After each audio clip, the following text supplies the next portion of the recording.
La niebla, la pertinaz niebla, convertía al pueblo en un lugar desapacible y frío, casi fantasmagórico.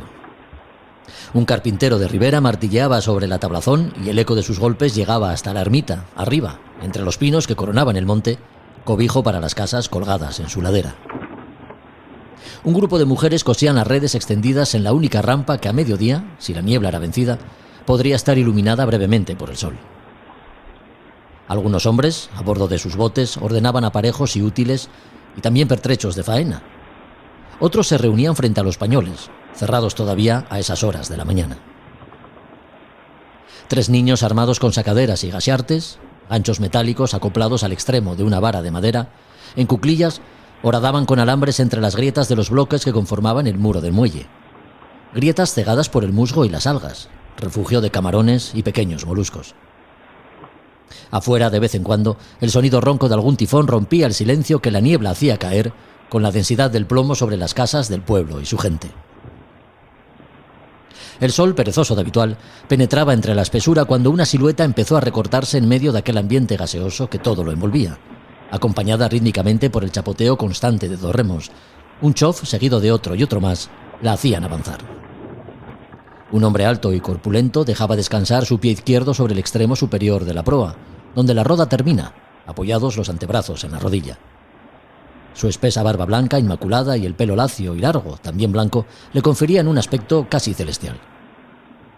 De rostro pálido, muy pálido, su cabeza giraba de un lado a otro como buscando ubicarse entre la atmósfera cegadora. Al poco, amarraba en una de las argollas dispuestas a lo largo del dique.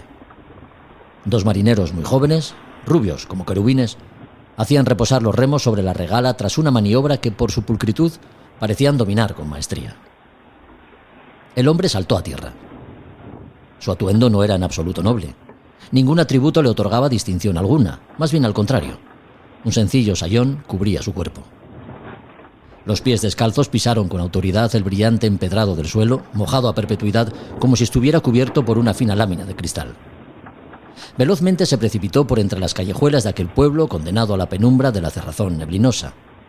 Ascendió por ellas hasta coronar la falda de sus casas colgantes y una vez arriba, desde donde podía oírse el martilleo del carpintero de Ribera, entró en la ermita. Abajo, los jóvenes remeros soltaban el cabo que les unía al dique, volviendo a perderse entre la espesura que lentamente se disiparía para siempre. A Son de Mar, el podcast para marinos y amantes de la navegación.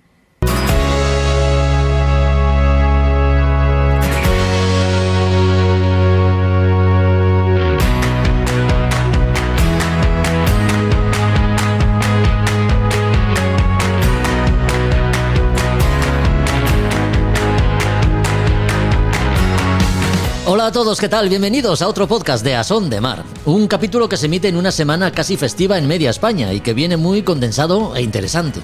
Hace unos días finalizaban en París los Juegos de la 33ª Olimpiada con resultado desigual para nuestros atletas. Pues bien, coincidiendo con tan importante acontecimiento, hemos querido hablar con uno de nuestros regatistas más ilustres. 2 veces campeón olímpico en Los Ángeles, año 1984, y Barcelona 92, sus éxitos deportivos se cuentan también en forma de campeonatos del mundo, europeos y, por supuesto, competiciones nacionales. Además de ser uno de los españoles que mejor conoce la celebrada y mítica Copa América, participando en 2 de sus ediciones.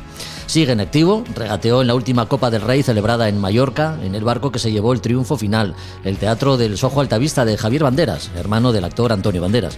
Nos hace mucha ilusión hablar con alguien que sabe tanto, con Luis Doreste. Los personajes que navegan por las Españas de ultramar y sus exploraciones no descansan, menudo son, y obligan a Josu Jiménez a permanecer al pie del cañón aún en fechas estivales. Hace 15 días hablábamos de don José de Mazarredo, marino con mucha historia, tanta que nos han quedado cosas por saber, así que volvemos sobre su figura en este capítulo. Y Roberto Bucetas, que siempre de guardia, también está presente en este podcast para hablarnos de un asunto de actualidad que conviene recordar cada verano.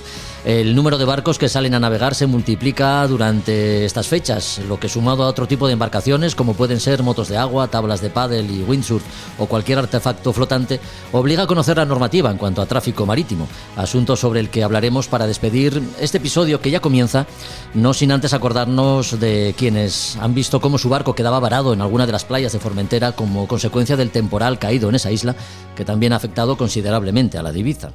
Temporal que ha tenido además alguna consecuencia física grave y que sumió en el caos durante horas a muchos navegantes. Así que va por ellos.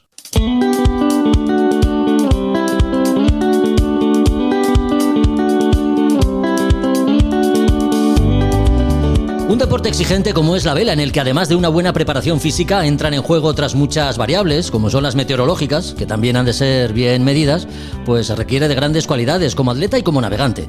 Y como en cualquier otro ámbito, su historia, logros y sinsabores pues están escritos con los nombres de quienes los han protagonizado. Los Ángeles 1984 y Barcelona 1992 fueron los Juegos Olímpicos en los que nuestro invitado se colgó 2 medallas de oro en 470 y Flying Dutchman, además de ganar y hacer buenos puestos en mundiales, europeos y competiciones nacionales, por supuesto. También conoce la Copa América desde dentro, como patrón del Bravo España en el 2000 y director deportivo en el Desafío Español de 2007. No es casualidad que este mes de agosto hablemos con Luis Doreste. ¿Qué tal, Luis? ¿Cómo estás? Muy buenas. Hola, muy buenas. ¿Qué tal? ¿Cómo estás? Este mes de agosto, Luis, Juegos Olímpicos en París y regata preliminar de Copa América en Barcelona. 2 eventos del máximo nivel que conoces bien. ¿Qué sensaciones tienes estos días? Lo que son los Juegos Olímpicos, pues lógicamente me traen uno de mis mejores recuerdos. He tenido la fortuna de disputar 4 juegos, de haber ganado 2 medallas, de ser diploma, de haber hecho el juramento olímpico en Barcelona, que eso es una sensación irrepetible, y de ser abanderado también, es decir, lo tengo todo. Así que los Juegos Olímpicos para mí lo son todo, porque además me desplacé a Barcelona en el momento en que la Federación Española estaba en Barcelona para estudiar y para preparar los Juegos Olímpicos, y así que bueno, pues todo eso ha formado gran parte de mi vida. Ahora pues la Copa América pues, es otro evento, es un evento que cuando hicimos la última Copa en Valencia, en el que no solamente era director deportivo, sino también navegaba en el barco como estratega, pues los barcos eran los típicos clásicos y bueno, que no volaban. Ahora parece que la tendencia de la vela es a barcos voladores y tenemos una Copa América totalmente diferente a la que nosotros navegamos y disfrutamos. Seguro que la actualidad deportiva sale a relucir a lo largo de la entrevista, pero antes de eso me gustaría saber ¿qué pasa con la familia Doreste, que tantos éxitos ha cosechado en el deporte de la vela? Recordemos que tanto tú como tus hermanos sabéis lo que es subirse a un podium y colgaros medallas de las buenas, de las de verdad. Pues sí, nosotros somos 6 hermanos. De los 6 hermanos, pues los 4 de en medio son los que navegamos. Mi hermana mayor pues no navega, y luego yo le llevo 8 años a mi hermano menor. Él ya claro, un poco perdió esa línea, ¿no? Porque nosotros nos llevamos prácticamente 1 año y medio, 2 años, uno entre uno y otro, y en un intervalo de 5 años pues está mi hermano José Luis, Noluco, como se le conoce en el mundo de la vela, Gustavo y yo. Los 4 hemos ido a Olimpiadas. Bueno, mi hermano José le ganó en Seúl, y los 4 hemos ganado algún campeonato del mundo, o sea que la verdad es que no nos ha ido nada mal, y hemos disfrutado no solamente con nuestros éxitos, sino con los éxitos de nuestros hermanos. Yo casi tanto como con los míos. Por no decirte que alguna vez el de Seúl realmente me emocionó ver a mi hermano, que había luchado tanto por una medalla y que había tenido tan mala suerte en las Olimpiadas anteriores, el conseguirla en esa Olimpiada. Desde luego. Y en ese ambiente familiar, Luis, ¿la naturalidad con la que se afronta una competición es una ventaja o una presión añadida? Bueno, ya van pasando los años, lógicamente, pero antes pues me acuerdo de, sí, cuando empezamos a navegar, pues mi hermano José, claro, era el que llevaba la batuta porque era el mayor, y además en esa época, pues lógicamente el hermano mayor, hay más diferencias, y entonces pues luego hablábamos de lo que navegamos y de las vivencias, y yo creo que esto también hizo que poco a poco, sin darnos cuenta, fuera subiendo el nivel, ¿no? Pues ahora mismo pues todos nos seguimos dedicando a la vela de una forma u otra. Mi hermano José le sigue navegando en el láser, pues yo creo que casi navega más que antes, porque navega viernes, sábado y domingo, y mi hermano Gustavo pues sigue navegando en clase A, los barcos voladores también, y mi hermano Luco sigue con los cruceros, yo sigo también involucrado en los cruceros. Así que entre todos seguimos navegando y seguimos disfrutando de este gran deporte.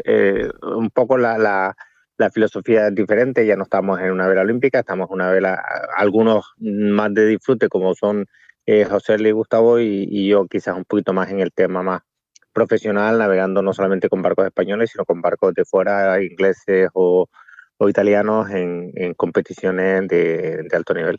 Ya.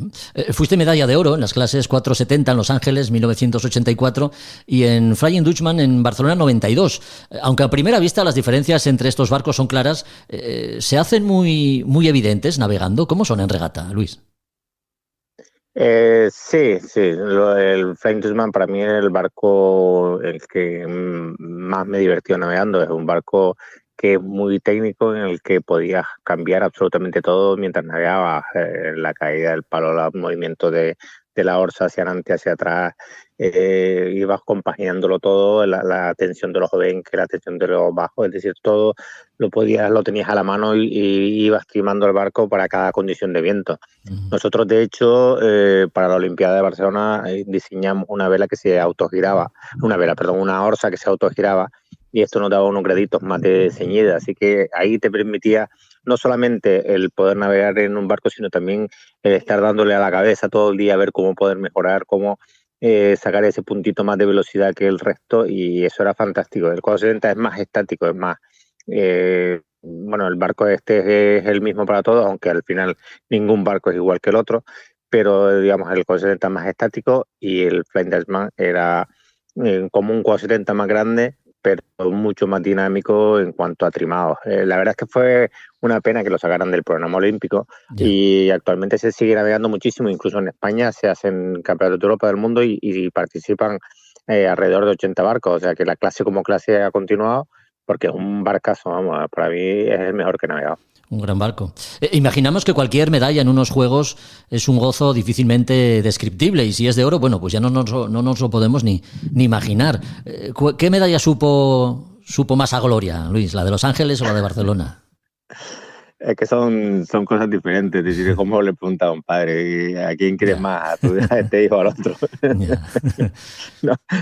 No, lo de Barcelona lo digo por eso de jugar en casa, ¿no? Y además estar viviendo en esa ciudad cuando se celebraron los Juegos. Eran sensaciones diferentes, quizás a Los Ángeles era la primera Olimpiada, algunos no nos tachaban de favoritos, pero sí que habíamos estado todo ese año entre los 3 primeros en todas las regatas internacionales, habíamos ganado la Semana Internacional de Roma, habíamos sido segundos en Kiel, terceros en Palma, y siempre estábamos en el grupo de arriba, pero como no habíamos ganado el año anterior ningún europeo ni mundial, pues entonces nos ponían de favoritos y llegamos con un poquito más de tranquilidad, o sea, era la primera Olimpiada, todo era nuevo.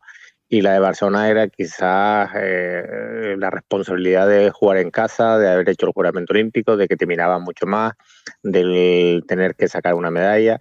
Ahí la presión era mucho mayor, pero vamos, la satisfacción yo creo que de las dos es enorme. Vamos, que no puedo decir esta mejor que la otra porque no te lo podría decir, pero la de Barcelona desde luego era mucho más responsabilidad y al final decir, ya ha terminado, hemos hecho el trabajo, ha salido bien y podemos estar contentos. Seguro que tienes recuerdos vivos en tu mente de esas 2 Olimpiadas, esos 2 Juegos Olímpicos. ¿Recuerdas también las condiciones de regata en un caso y en otro?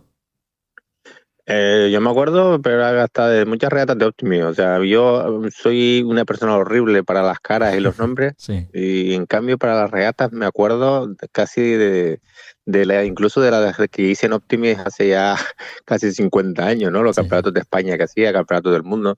Bueno, algunos recuerdos fugaces, lógicamente no me voy a acordar de todo, pero de las Olimpiadas de Los Ángeles me acuerdo de la primera, de la segunda, de todas las regatas. Me acuerdo perfectamente de la quinta regata en la que habían dado llamada individual y nos estábamos acercando a la meta, iban primero los neozelandeses, segundo americanos y tercero nosotros, y cuando pasan los neozelandeses no les tocan el pitido de entrada, les pasan los americanos tampoco, y digo, ahora vamos a entrar nosotros, porque la salida fue toda muy justa, y pensaba, pues ahora a ver qué va a pasar, y en el momento que pasamos nosotros y notan el pitido como que que no estábamos fuera de línea, pues fue una alegría inmensa porque ya era la quinta regata. Recordar que antes se hacían solamente 7 y nos daba prácticamente, nos aseguraba la medalla. No lo mismo un descalificado que un primero en aquel caso, y además descalificando a los americanos, que eran nuestros máximos rivales. O sea que me acuerdo de todo, de Barcelona también, de las regatas. Yo todo eso lo tengo muy en mente. Sí. Muy memorizado. Seguro que sigues de cerca, ¿no? Cada cita olímpica. ¿Cómo ves la evolución de nuestros deportistas? Porque, bueno, por poner un ejemplo además de categoría, ¿no? Lo de Diego Botín y Florian Trittel ha sido un año redondo, ganadores en 6GP con el equipo español y medalla de oro ahora en París. Desde luego, ha sido un año redondo. Sí, sí. El ganar el 6GP y después a los prácticamente 15 días ganar la medalla de oro en los Juegos Olímpicos, pues la verdad es que ha sido fantástico. Y además, recordar el gran palo que se llevó Diego junto con Yago en la Olimpiada anterior, en la que partían en la última regata para medalla de oro incluso, ¿no? Y al final pues se le fue la medalla en la última medal race. Pues fue un palo muy, muy fuerte, y en cambio se ha sabido sobreponer a todo eso, y han estado haciendo una preparación muy seria junto con Florian, y han conseguido pues eso, sobreponerse a toda esa presión, el salir a la medal race y haberla ganado también. Para mí hay que quitarse el sombrero a toda esa preparación y a todos esos éxitos que ha conseguido Diego junto con Florian, claro, en este caso. Sin duda, menudos deportistas. Luis, los elementos con los que se trabaja en regata pues son siempre los mismos, es decir, mar y viento, ¿no? Elementos que no sé si siempre son del gusto del regatista. Hay unas condiciones y con ellas hay que competir, ¿no? Ya hemos visto que en París pues se aplazaron varias veces las competiciones por falta de viento. Esto es así y es un elemento, digamos que muy variable y que hay que tener muy en cuenta. ¿Qué dotes hay que tener como regatista para tenerlos mínimamente controlados? La verdad que es un deporte muy complejo, y lo están haciendo todavía más complejo, porque hay que recordar que nosotros navegamos era una regata diaria, unas regatas más largas, en las que las podías afrontar de una cierta forma, era más lejos de tierra, con lo cual el viento era un poquito más limpio, pero ahora se está atendiendo mucho más, veo, al espectáculo, ¿no? A traer las regatas más cortas, más dinámicas, más cerca de tierra, y esto yo no sé si favorece o perjudica. Para mí perjudica totalmente al deportista, favorece el espectáculo, pero perjudica al deportista porque lo estás haciendo en unas condiciones de viento que no son estables, y eso es lo que más puede fastidiar o poner nervioso sobre todo a un táctico, ¿no? Que tiene que tomar decisiones continuamente.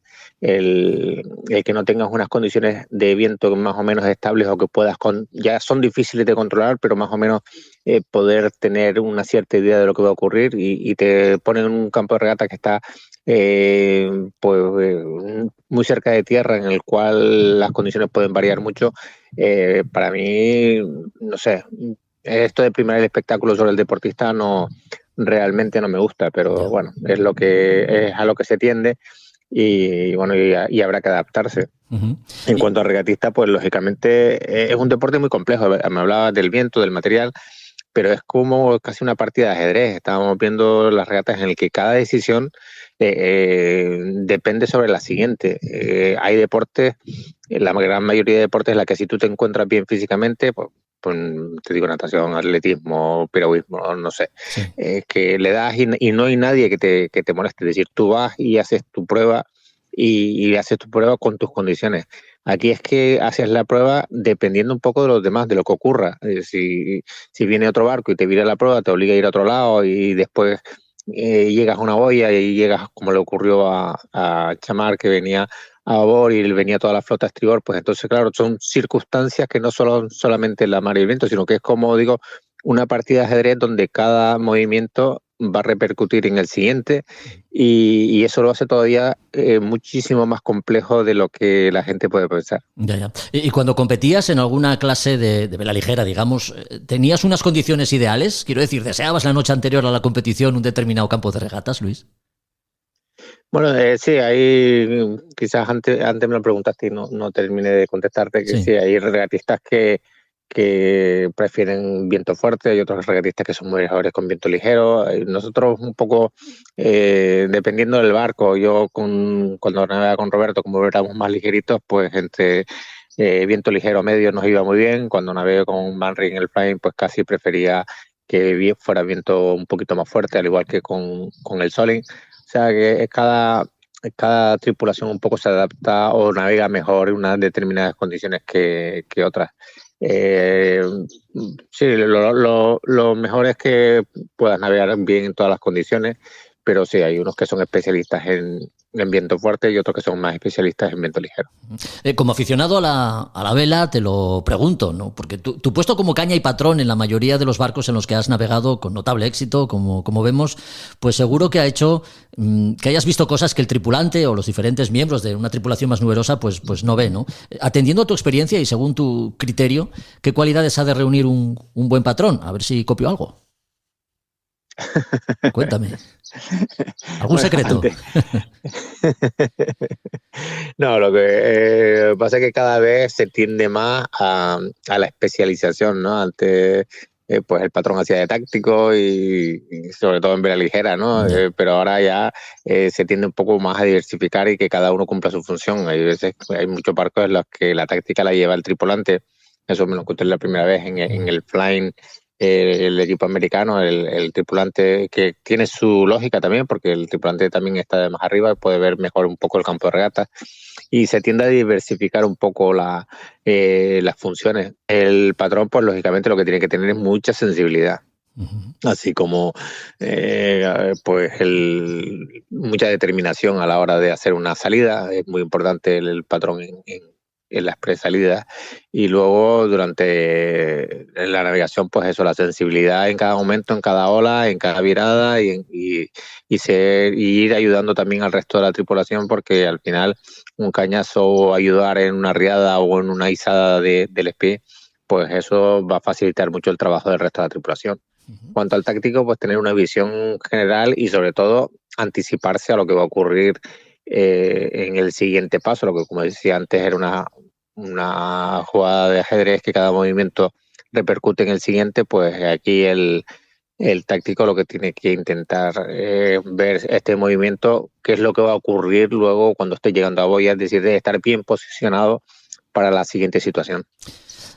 Tras las citas olímpicas y diversos campeonatos, pues se te presenta la oportunidad de participar en la prueba deportiva más antigua que existe, ¿no? Y que para los aficionados al deporte de la vela guarda todos los alicientes para ser una de las regatas por excelencia. Hablamos de la Copa América. ¿Quién te propone el proyecto y cómo lo recibes? Bueno, fue Pedro Campos, el que en aquellos momentos era el que estaba un poquito al mando de todos los proyectos de Copa América, era el que los organizaba. Y yo participé en el primero, en el Bravo España, del año 2000. Y bueno, ahí hacía de táctico junto con Pedro y también hacía de patrón en las presalidas. Fue él el que me llevó a la primera Copa, y luego para la segunda fue Agustín Zulueta el que estaba montando el proyecto del Desafío Español y me propuso ser director deportivo.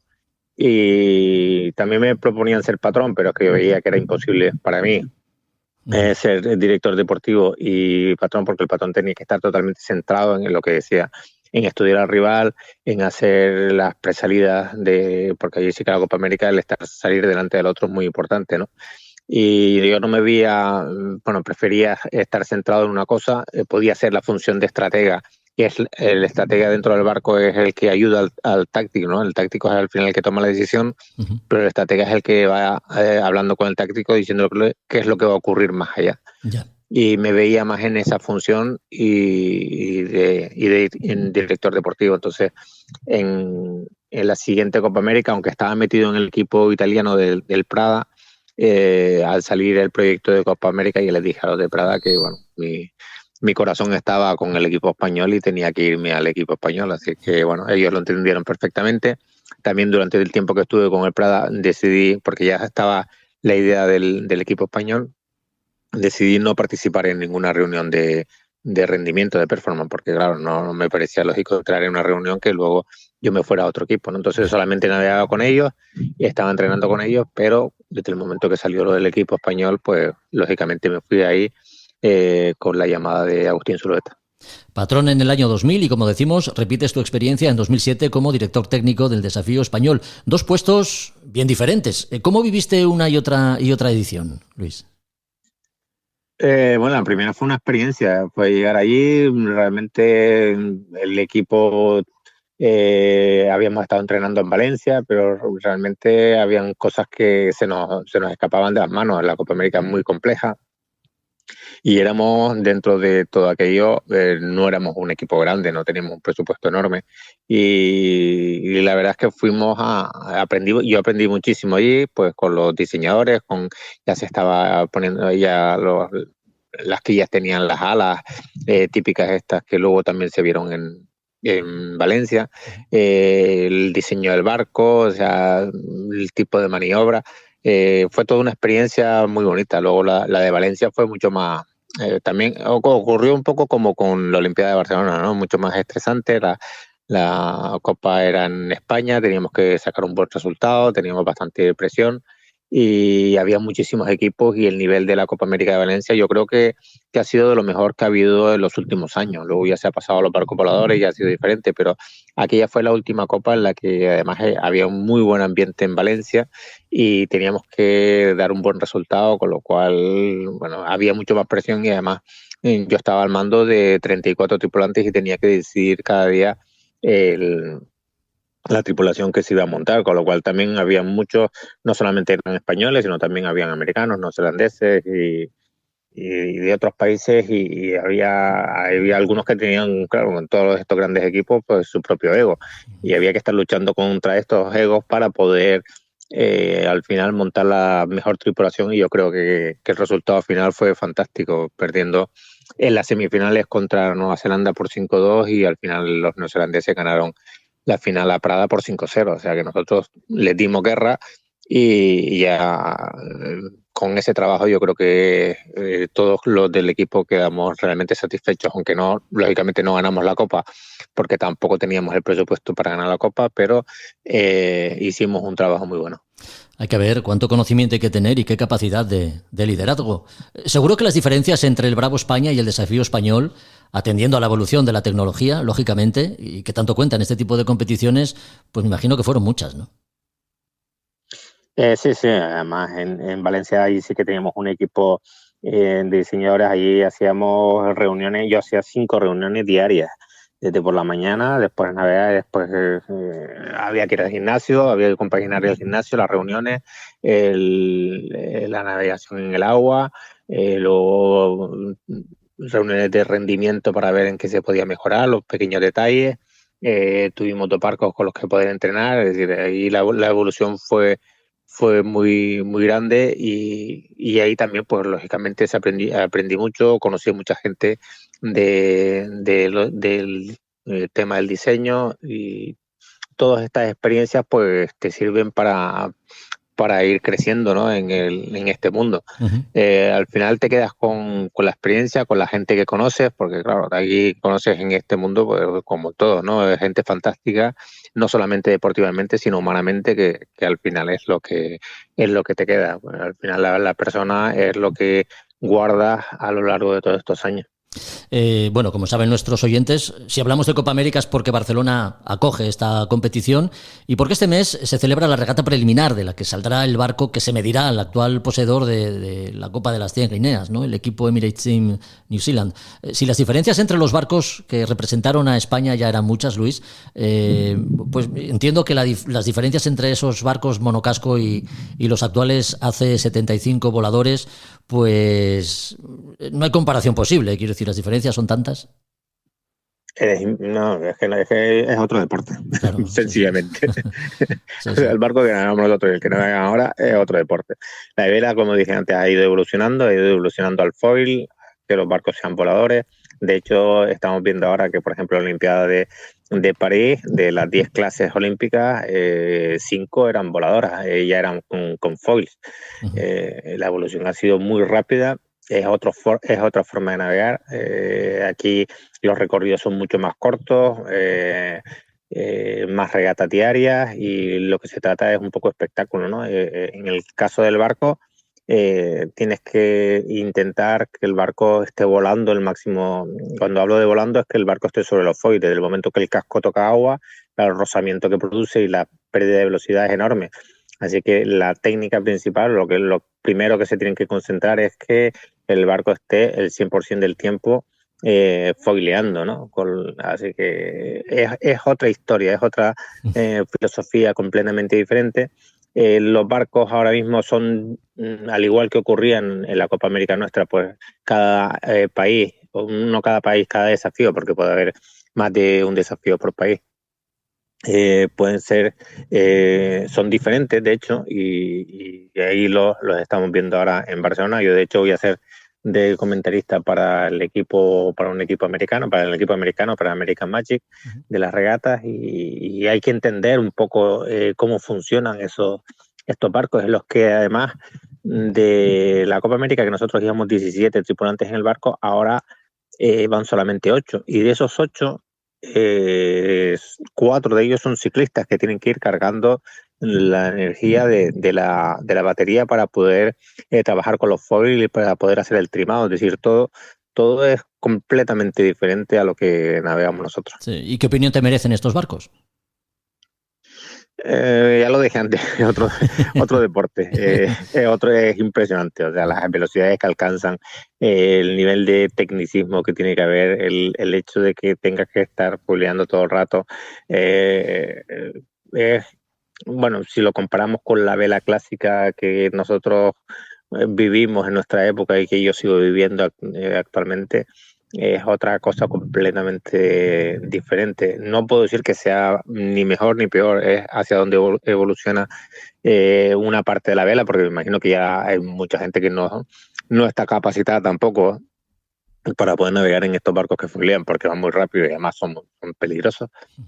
Digo peligrosos porque un golpe a esas velocidades, pues ya hay que tener cuidado, ¿no? Entonces, pues hay una parte de la vela que evoluciona hacia ahí y otra parte de la vela que seguirá en la forma clásica. Pero para mí son dos cosas, aunque los que navegan dicen que no, que al final es más o menos lo mismo. Yo he visto así desde fuera, son dos cosas totalmente diferentes, ¿no? Es eso, hacer el mínimo número de maniobras posible para no perder velocidad y intentar controlar que el barco vaya lo más rápido posible, siempre foileando. Entonces, ese marcaje, esa virada, esa no sé qué, pues no termino de verlo ahora porque además las regatas así son tan rápidas que prácticamente no da tiempo a todo eso. Dos mundos diferentes y de ahí también el mérito, ¿no?, que tienen Diego Botín y Florian Trittel, haber triunfado en esos dos mundos tan distintos. Ya para terminar, Luis, hemos hablado de regatas de Max Race, que son las que has dominado y mejor has conocido a lo largo de tu carrera deportiva, pero yo no sé si en algún momento te ha tentado la vela oceánica. Sí me tentó, sí. Lo que pasa que justamente las 2 veces que estaba a punto ya de salir, una vez para la Volvo y otra para la Barcelona World Race, justo ya estaba para firmar, pues los sponsors se echaron atrás por una serie de motivos. Aquí, bueno, una serie de motivos políticos en uno y otra por una cuestión de presupuestos y nada, y me quedé en tierra. Yo creo que fue una premonición porque sí. Vete a saber lo que hubiera ocurrido por ahí. Mi mujer estaba muy contenta de que no hubiera salido. Porque bueno, las cosas siempre ocurren por algo, ya sabes. Al final las cosas siempre ocurren por algo y las 2 veces, vamos, es que nos faltaba, solamente faltaba la firma, ya estaba todo. Ya. Y no salió. Bueno, pues sería por algo. Sí, sería por algo. Seguro que sí. Bueno, pues podríamos seguir horas hablando, ¿eh? Y es que cuando alguien tiene una experiencia tan dilatada y un currículum tan extenso, recordemos, primer atleta en conseguir 2 medallas de oro en unos Juegos Olímpicos, campeonatos del mundo y Europa en su haber, y numerosos triunfos en competiciones nacionales, pues son muchas las preguntas que se nos ocurren y de cuyas respuestas podemos aprender tantas cosas. Luis de Oreste, ha sido un placer, un verdadero placer. Gracias por tu compañía, por estar con nosotros estos minutos y a seguir cosechando muchos éxitos. Pues muchísimas gracias y nada, pues gracias por la entrevista y por haberte acordado de mí. Un abrazo muy fuerte, adiós. Un abrazo. A Son de Mar, el podcast de Jorge Uría.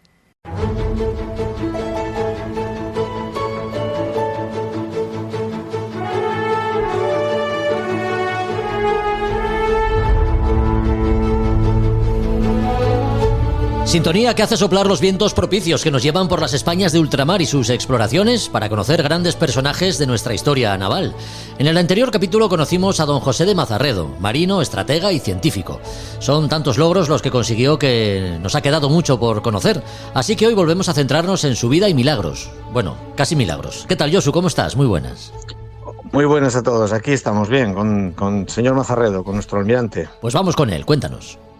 Venga, pues bueno, os cuento, nos quedamos la otra vez, la semana anterior, nos quedamos un poquito en la primera fase de su época, de su larga vida, y bueno, pues ahora vamos a arrancar un poco a partir del desastre de la batalla de San Vicente, en la que él no estaba porque, como dije, era un hombre leal pero no fiel, y tenía sus criterios. Entonces Godoy, a través de Carlos IV, pues lo exilió, digamos, lo desterró, etcétera. Pero a partir del desastre de Cabo San Vicente en 1797, pues Nelson fue a bloquear y atacar Cádiz. ¿Y quién tenía que solucionar eso? Pues quien podía hacerlo. ¿Quién era? Mazarredo. Y entonces Godoy tuvo que aceptar el nombramiento jefe de la Armada del Mar Océano y capitán general de Cádiz. Y allí, pues que España tenía la gran base de la flota del Mar Océano. Con lo que, bueno, pues allí comenzó la defensa frente a Nelson en 1797, y lo que no podía, Mazarredo cuando llegó allí se encontró pues todo lo que había criticado a la política que tenía anterior. La flota estaba en mal estado y valoró el no sacar la flota a enfrentar a Nelson, pues precisamente para no perderla. Entonces, ¿qué ideó? Junto con unos carpinteros que le propusieron eso, creó unas lanchas cañoneras que reforzó a lanchas que eran de fragatas y de navíos de unos 3 metros de eslora, que eran robustas, pesaban 3 toneladas y llevaban mástil, y las armó con un cañón de 24 libras, como hizo el capitán el almirante Antonio Barceló en otra época, pero en este caso sin blindar. Estas lanchas, pues lógicamente, fueron una navegación más difícil. En la labor de los artilleros, que lo que hizo fue traer artilleros del ejército de tierra, en el cual, para más señas, quien estuvo combatiendo ahí era Luis Daoiz, que, si alguien lo recuerda, con Velarde fueron los que empezaron el levantamiento del 2 de mayo, mucho más adelante. Bueno, pues la táctica que empeñó era bastante compleja, por ir a remo con la vela y acercarse a los buques para atacar en la popa, pero creó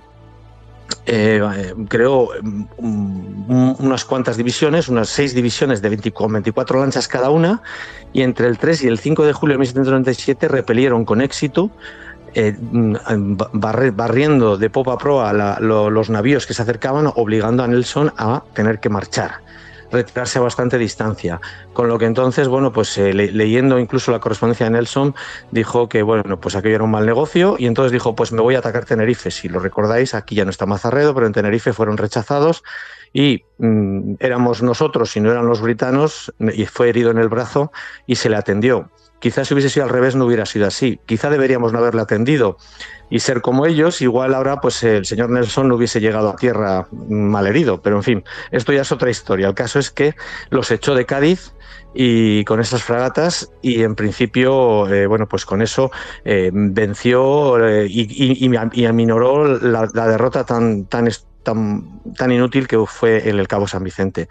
A partir de aquí, pues incluso las coplas de Cádiz decían: ¿de qué sirve a los ingleses tener fragatas ligeras si saben que Mazarredo tiene lanchas cañoneras? Por ejemplo, ¿no?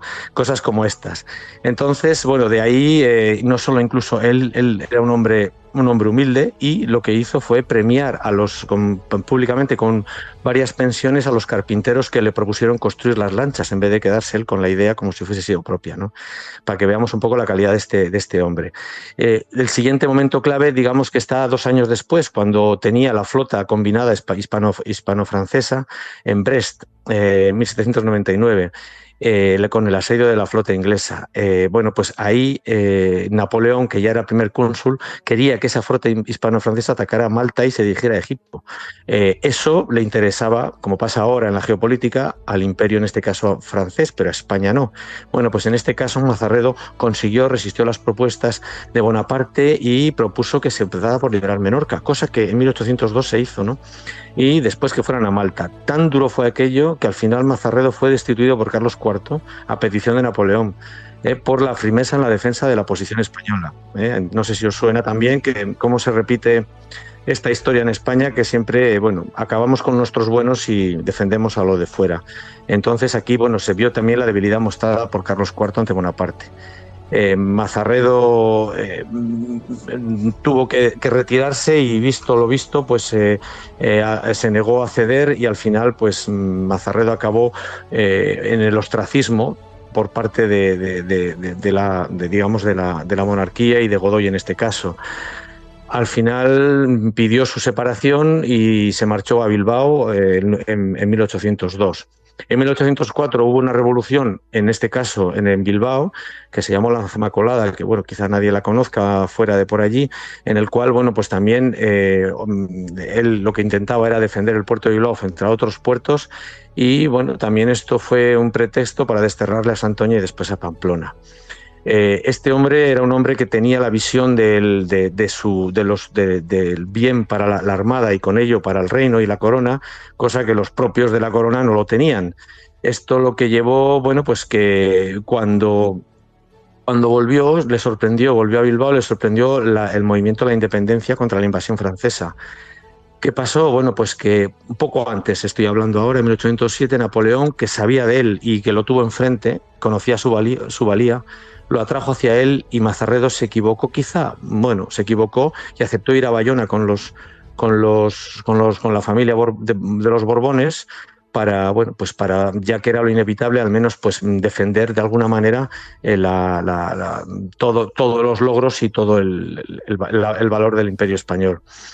En principio, por ejemplo, mientras ya él tenía un cargo importante en la corona de José I, pues por ejemplo el ejército británico en Galicia, que fue cuando entraron los franceses, aunque hay que recordar que Galicia fue la primera que echó a los franceses de su terreno, pues perdieron los británicos en la batalla del Viña, y al caer, cayó el general Moore allí, y los franceses ocuparon el Ferrol. Allí se encontraban 11 navíos, 4 fragatas y otros buques, que estuvieron a punto de ser trasladados a Francia con almirantes y marineros franceses.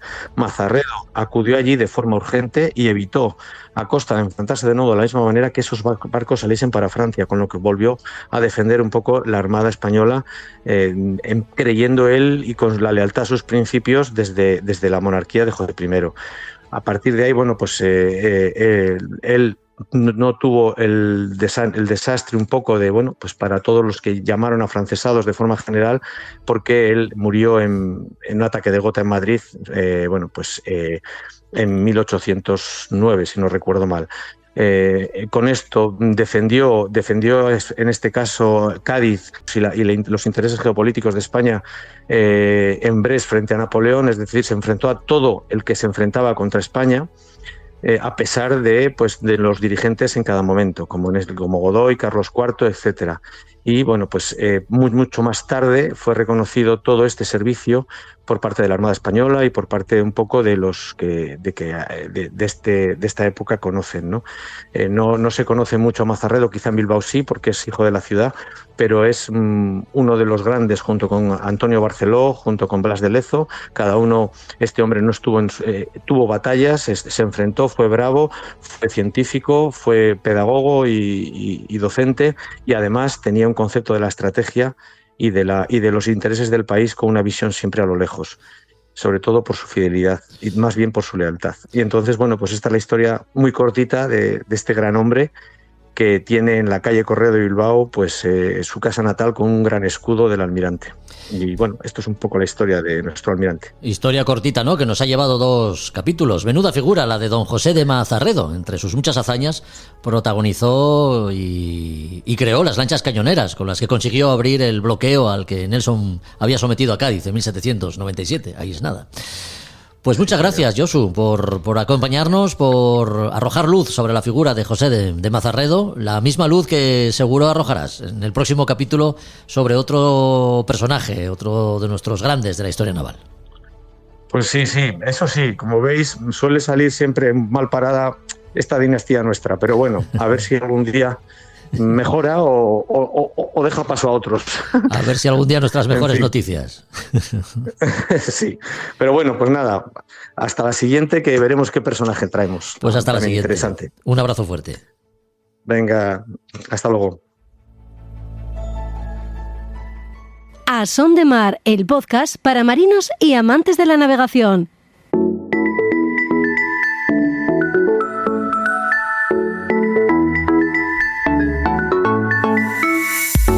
En verano el tráfico de embarcaciones aumenta de forma considerable y no es para menos. El sol, más horas de luz, las vacaciones, todo invita a salir a navegar y a disfrutar del mar, incluso con cualquiera de las actividades náuticas que seguro podemos encontrar en playas y puertos deportivos. Por todo ello es tan importante el conocimiento de las normas que rigen el tráfico marítimo y la aplicación en muchos casos del sentido común también para evitar situaciones que pueden llegar a ser de riesgo. Roberto Bucetas, muy buenas. ¿Qué tal, Jorge? Buenos días. No es el único caso, pero nos sirve como ejemplo. Roberto, el puerto deportivo de Gijón se halla entre dos playas urbanas, acoge empresas de ocio náutico y tiene muy cerca el puerto del Musel. Por eso, digamos que cada vez que se sale a navegar es conveniente hacerlo con atención y conocimiento de las normas, ¿no? Sí, es muy importante tener mucha atención a todo lo que es el tráfico de entrada y salida de los puertos y cumpliendo lo que es las normas, la normativa en materia de maniobra, en materia de lo que es reglamento, preferencias de paso, canales de entrada y salida de los puertos. Es decir, hay que estar respetando las normas, y muchas veces con respetar un poco las normas se pueden llegar a evitar muchos riesgos que se puedan producir algún incidente, ¿no? Tampoco podemos decirnos que no podemos quejar mucho, porque hay muchas instalaciones náutico-deportivas o puertos deportivos que están dentro de puertos comerciales. No es el caso aquí, pero bueno, hay muchos otros puertos en los cuales conviven puerto comercial y puerto deportivo. Y bueno, pues hay que convivir todos con unas normas y teniendo las normas claras, qué es lo que tiene que hacer cada uno, ¿no? Aquí tenemos que tener claro que tenemos, igual que en todos los puertos, tiene que haber unos canales de acceso. Y unos canales de acceso, pues un puerto comercial, un buque mercante que esté entrada y salida en el canal de acceso, es un barco que está con capacidad restringida, por el calado, aunque sea, pero esos barcos tienen total preferencia y siempre va a ir un práctico a bordo. Entonces los barcos de recreo no pueden entorpecer las maniobras de esos barcos. De hecho, lo pone en el reglamento, en una de las reglas que considera, en menor medida o como buques de menor importancia o barcos de menor importancia, los barcos de eslora de menor de 20 metros, los barcos de pesca y los barcos de vela no pueden entorpecer el tránsito seguro de un barco que solo pueda navegar por el centro de un canal o por dentro de un centro de lo que sería ese canal de entrada, ¿no? Entonces está escrito todas esas cosas. Y bueno, y después ya con la proliferación de todo el tema de otras actividades de ocio náutico, pues hay que tener en cuenta que hay mucho más tráfico, que tenemos que convivir todos, pero que hay que respetar las normas, no porque sea un barco de pequeño, de recreo o lo que sea, no tiene que cumplir las normas, tiene que saber las normas, ¿no? Y tiene que saber normas tan básicas como que para entrar en los puertos hay que respetar el balizamiento y entrando la verde por estribor y la roja por babor. Pero eso entrando este fin de semana, estoy viendo salir un barco de aquí de Gijón, del puerto deportivo de Gijón, poniéndolo como ejemplo, y está dejando la luz verde, pues la está dejando según sale, la está dejando por su costado de estribor al salir. Y alguien le dijo que la verde por estribor, y le hizo mucho hincapié en que la verde por estribor, pero no hizo tanto hincapié en que tenía que ser al entrar, no al salir. Entonces, pues cuando está un balizamiento, hay un balizamiento, una verde y una roja, es porque está marcándote un canal de entrada, y el resto de las zonas, y aquí en Gijón concreto, hacia el oeste, pues es una zona de bajos, es una zona donde hay piedras, y en función de la marea, pues puedes tener un incidente, puedes tener un disgusto, ¿no? Pues eso es por un pequeño ejemplo de algo que es el día a día de la navegación en las entradas y salidas de puertos, y podemos decir que mucha densidad de tráfico de diferentes tipos de actividades. Ya. En el caso del tráfico de motos de agua, por ejemplo, canoas y otros artefactos flotantes que estamos comentando, como es el caso de las tablas de pádel del surf, que también están ahí, además del conocimiento propio, también entra en juego, Roberto, la posibilidad de que no todo el mundo que maneje este tipo de embarcaciones sepa lo que tiene que hacer en cada momento. Eso hay que tenerlo en cuenta. Pues debería de saber todo el mundo que utiliza cualquier tipo de embarcación o cualquier tipo de artefacto flotante, que así están tipificados en lo que sería la normativa. Debería de saber las normas básicas para poder utilizar ese tipo de artefactos, ¿no? Uh-huh. Tanto pues, kayak, piraguas, tablas, el paddle surf, el windsurf, kite, pues que hay 100.000 cosas que podemos encontrarnos. Entonces, bueno, en Asturias ha salido ahora en el mes de julio una resolución de las capitanías de Gijón y de Avilés que regulan y dictan las normas de las actividades deportivas y recreativas en el ámbito geográfico de lo que sería la provincia de Asturias, ¿no? Entonces ahí están diciéndote más o menos cómo tienes que actuar en lo que serían unas normas generales para todo el tipo de actividades, y después habla de normas específicas de cada una del tema de cada una de la actividad, ¿no? Indicándote cuándo puedes salir, cuándo no puedes salir, cuándo tienes que lo que tienes que respetar. Por ejemplo, una cosa así que a lo mejor llama la atención y a veces no estaba escrita a lo mejor en un sitio, pero bueno, hay un reglamento de policía de puerto que también rige las normas de poder de entrar y salir dentro de los puertos, lo que se puede hacer y lo que no se puede hacer dentro de una instalación portuaria. Pues una de las normas que dice que cumpliendo las limitaciones establecidas por los fabricantes en cuanto a este tipo de embarcaciones o artefactos flotantes, no estorbarán el tránsito del resto de buques y embarcaciones en las aguas de servicio de los puertos. Es decir, que cualquier de estos artefactos no puede entorpecer la entrada o salida de un barco. Uh-huh.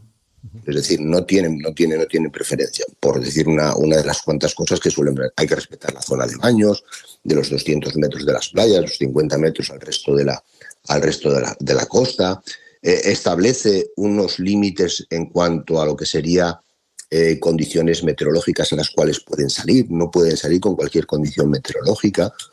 Para el tema de lo que es el paddle surf está limitado a fuerza 3, 1 metro de altura de olas y 6 millas de visibilidad. Este fin de semana pasado que hizo niebla, pues no puede salir ningún artefacto ni ninguna embarcación de este tipo, porque bueno, habría menos de 200 metros de visibilidad. Pues está limitado en cuanto a la visibilidad, la intensidad de viento, la fuerza de viento, y está determinada la altura de las olas. Y a veces ves cosas por ahí que te llaman la atención, diciendo, con estas condiciones, ¿cómo podemos o cómo pretenden salir a la mar en estas condiciones? Es decir, está regulado. Ahora está puesto por escrito en un boletín oficial del Principado de Asturias todas estas normas, y establecen unos responsables de seguridad que tiene que ser la persona encargada de velar porque se cumplan todas estas cuestiones.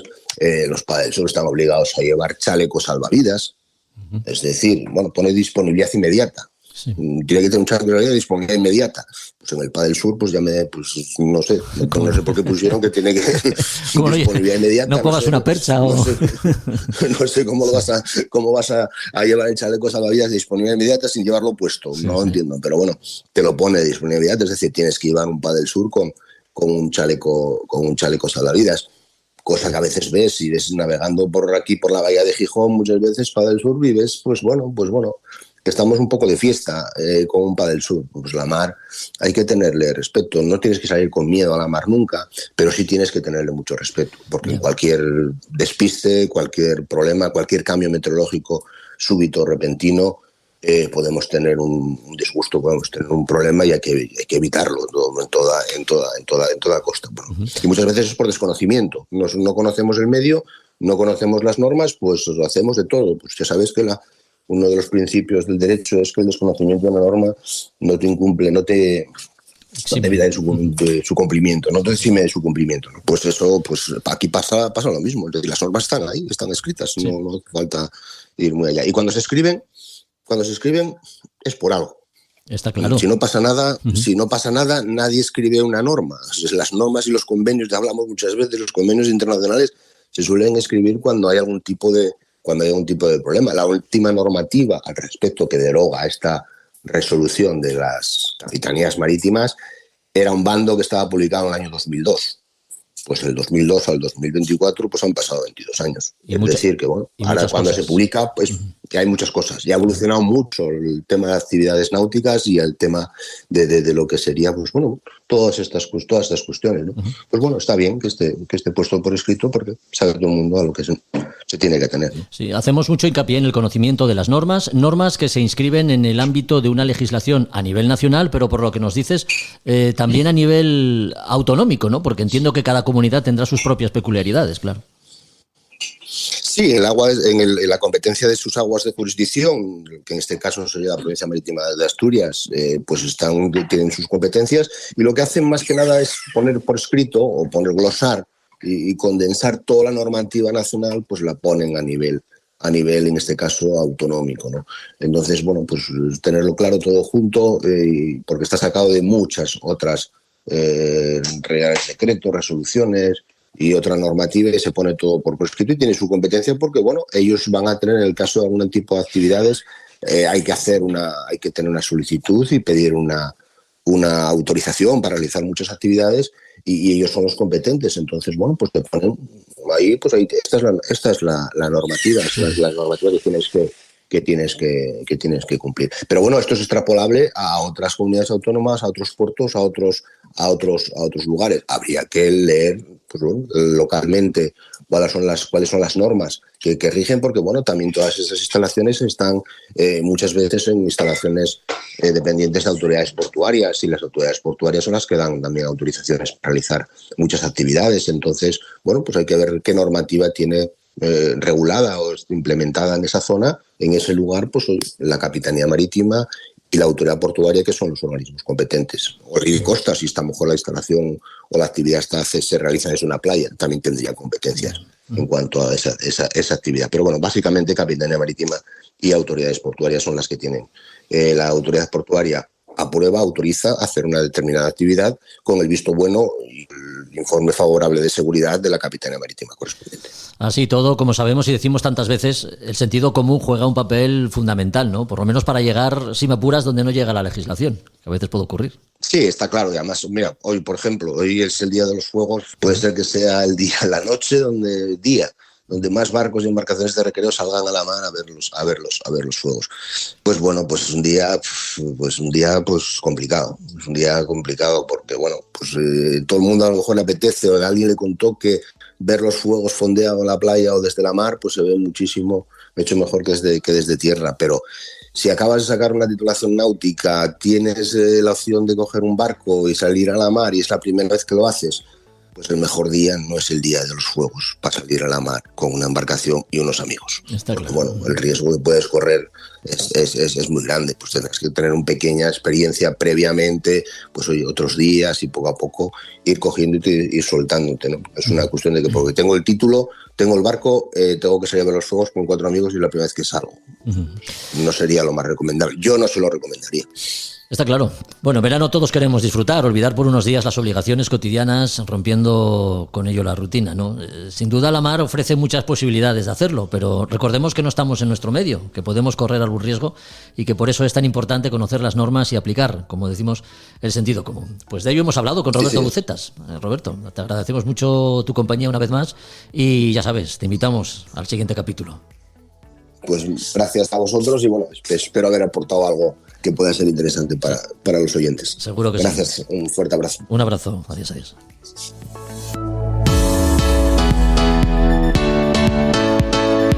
Pues hasta aquí otro capítulo de A Son de Mar. Recuerda que en 15 días volvemos para seguir hablando de mar, de sus gentes y todo lo relacionado con ella.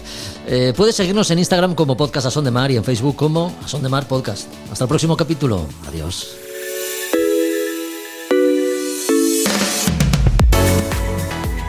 A Son de Mar, la náutica en un podcast.